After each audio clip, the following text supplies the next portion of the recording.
mandatory HIV/AIDS tests.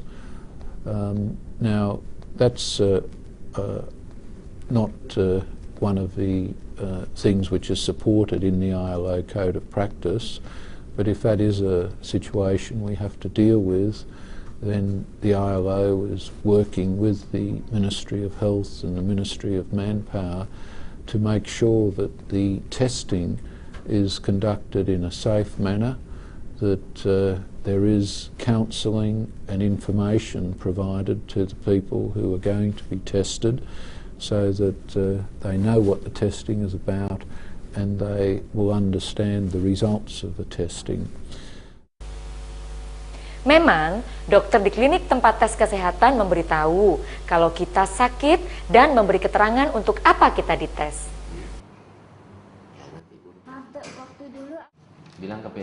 Tapi kadang mereka tidak memberitahu kita seandainya kita terinfeksi HIV. Yang dikasih tahu tuh hanya kalau kita sakit paru, hepatitis atau sakit jantung. Nah, makanya kalau kita nggak dikasih tahu sakitnya apa, lebih baik tanya ke rumah sakit di mana kita dikirim. Oke? Jangan lupa kita bertanya.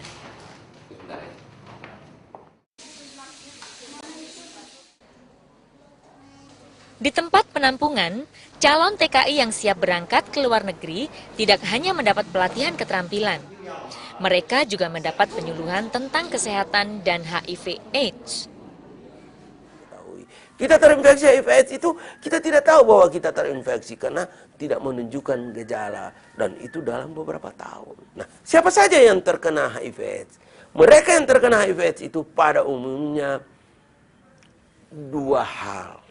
Yang pertama adalah mereka-mereka yang memiliki resiko tinggi dalam perilaku seksual.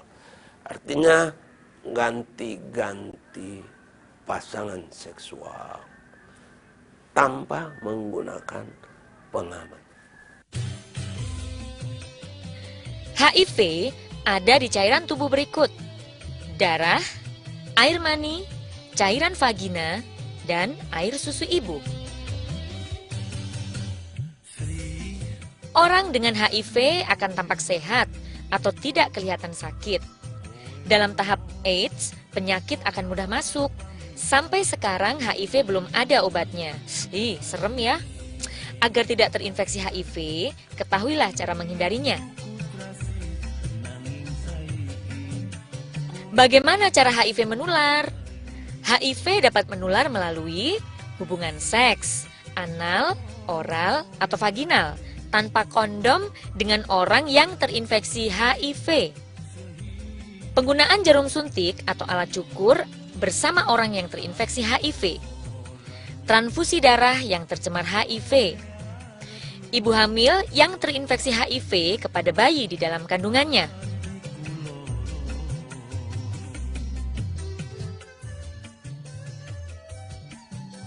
Nah, HIV tidak menular melalui bersalaman, berciuman, berpelukan, makan atau minum bersama, menggunakan alat makan atau minum bersama, digigit nyamuk, memakai jamban bersama, atau tinggal serumah.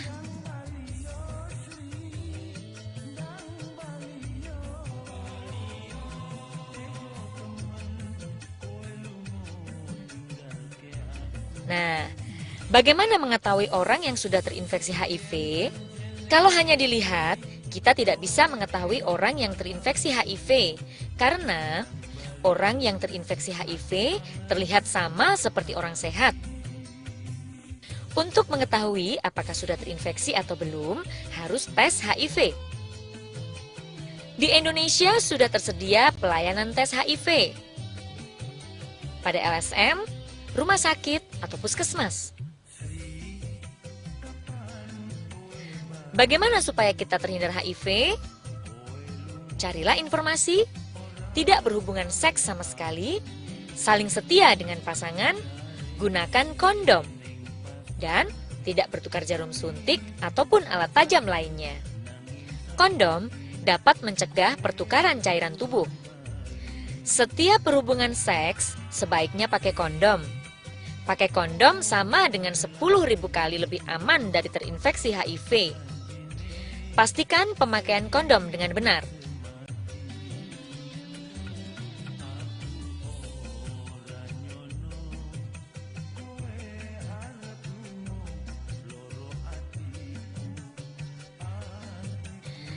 Apa yang perlu diperhatikan pada kualitas kondom? Kalau bungkus kondom rusak, jangan dipakai ya. Kalau kondom kering, lengket, atau warna kondomnya pudar, jangan dipakai juga. Kondom jangan disimpan di kantong celana atau dompet. Kondom jangan terkena sinar matahari langsung atau dijemur. Simpanlah di tempat yang sejuk dan kering. Tapi bekerja di luar negeri tidak hanya rentan terhadap penularan HIV. Berbagai masalah bisa saja muncul, misalnya tidak menerima gaji atau mendapat perlakuan buruk dari majikan. Untuk melindungi calon TKI saat bekerja di luar negeri, Departemen Tenaga Kerja membekali mereka dengan berbagai persiapan. Bentuk penyelesaiannya itu dilakukan oleh teman-teman di perwakilan. Apa sekarang permasalahannya? Kalau mereka menghadapi permasalahan gaji tidak dibayar, kita panggil itu majikannya, kenapa mereka tidak dibayar gajinya? Kalau mereka diberlakukan tidak manusiawi, ya kita selesaikan, dan kita juga koordinasi dengan instansi terkait di negara di mana TKI itu bekerja, dengan kepolisian setempat dan sebagainya. Itu yang kita tempuh. Kalau sampai ada yang mengalami masalah hukum, ya, kita juga bekerja sama dengan lawyer setempat. Calon TKI juga dibekali sebuah buku saku yang menyimpan nomor telepon dan alamat pihak-pihak yang dapat membantu mereka menyelesaikan masalah saat bekerja di luar negeri. Selain itu, calon TKI juga harus mengetahui tempat-tempat di mana mereka mudah terinfeksi HIV. Yang pertama, misalnya titik rawan itu ketika mereka melakukan cek kesehatan. Nah, ini kemungkinan saja terjadi katakanlah penularan, misalnya dari jarum suntik, kemudian dari jarum-jarum untuk mengambil darah dan lain sebagainya. Kemudian yang kedua itu misalnya ketika mereka di balai latihan kerja, mereka kan harus menginap, ditampung gitu di sana ya, di balai latihan kerja luar negeri itu. Nah, ini kan mereka tidurnya bersamaan, kemudian tidur secara bersamaan ini tentunya kalau kita lihat dari secara emosi untuk melakukan katakanlah hubungan suami istri, itu setiap manusia kan memiliki hubungan emosi itu. Nah, kemudian titik yang ketiga itu ketika mereka bekerja di luar negeri. Nah, ketika mereka bekerja di luar negeri itu tentunya kita bagi dua. Untuk yang Timur Tengah katakan mereka tidak bisa bergaul dengan orang lain kecuali majikan dan keluarganya.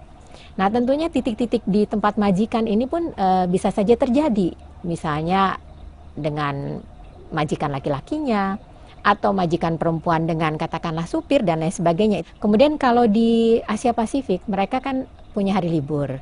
Nah, hari libur ini yang mempertemukan mereka dengan kawan-kawannya ataupun sebangsa maupun di luar itu, misalnya dengan Bangladesh, dengan Pakistan, dengan India, itu mungkin saja bisa terjadi. Nah, yang keempat itu adalah ketika mereka pulang ke desanya atau ke rumahnya. Mereka kan ada yang meninggalkan suami, ada juga yang meninggalkan istri. Nah, ini tidak menutup kemungkinan ini juga bisa terjadi. Nah, kita sudah mendengar begitu banyak masalah dan hambatan yang harus dihadapi oleh TKI dalam proses bekerja di luar negeri. Ada beberapa titik kerentanan yang akan dihadapi oleh TKI. Proses migrasi sendiri ada beberapa tahap. Sebelum berangkat, TKI harus melalui tes kesehatan. Tahap bekerja di luar negeri, TKI harus selalu waspada akan bahaya penularan HIV/AIDS. Dan saat kontrak selesai, TKI dapat memilih untuk melanjutkan bekerja di luar negeri atau pulang ke kampung halaman. Sebelum berangkat ke luar negeri, carilah informasi mengenai HIV/AIDS. Cari juga informasi tentang kehidupan di luar negeri itu seperti apa ya. Kita juga mesti tahu tahapan bekerja di luar negeri. Jangan mimpi ketinggian loh ya, nanti malah nggak waspada.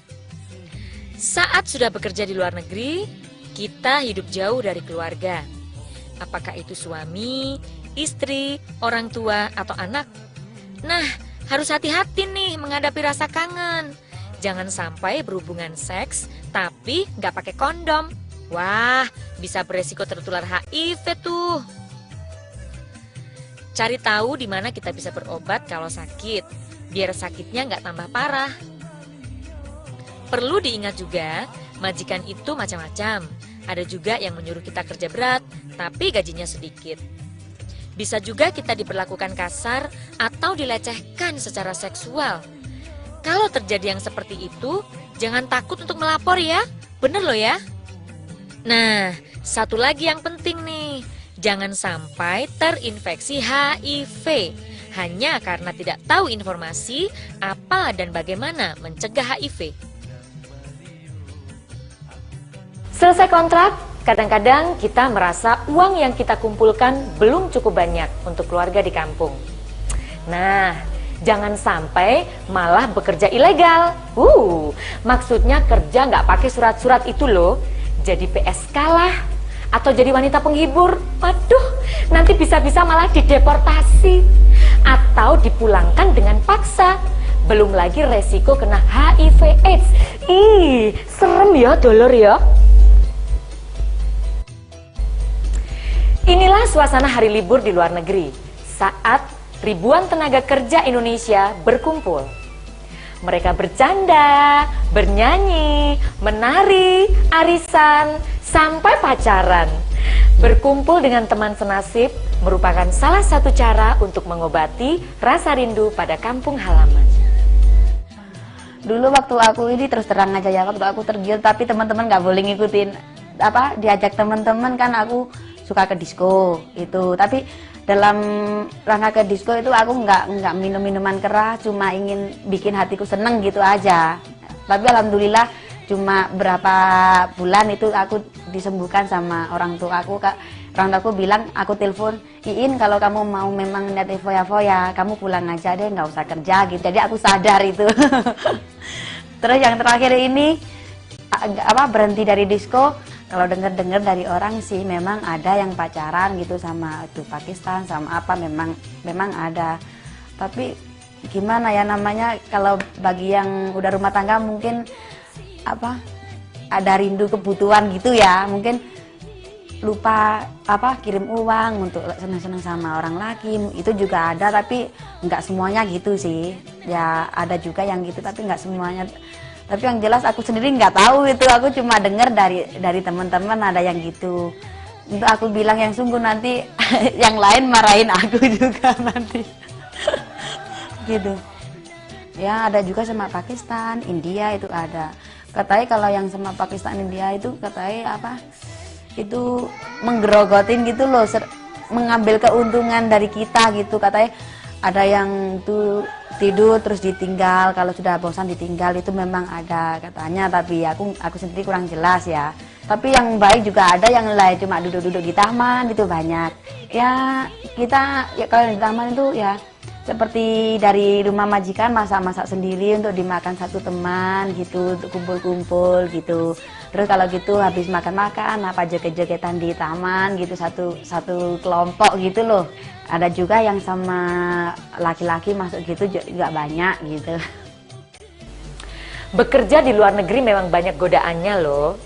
Punya banyak uang membuat kita berfoya-foya. Misalnya nih, sering pergi ke diskotik. Selain itu, jauh dari keluarga memang membuat kita kesepian. Kita butuh teman dekat untuk ngobrol dan bercerita. Tapi ingat, hubungan yang aman saat sedang berpacaran harus pakai pengaman atau kondom. Kasihan kan keluarga kalau pulang ke rumah membawa oleh-oleh HIV/AIDS? Suami istri atau anak bisa terinfeksi juga loh.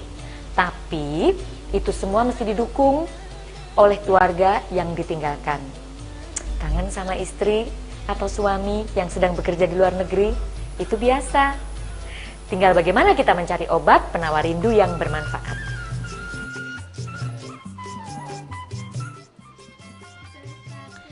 Keluarga Diadi adalah keluarga yang harus hidup tanpa sosok seorang ibu. Sudah bertahun-tahun istri Diadi bekerja di Hong Kong sebagai TKW.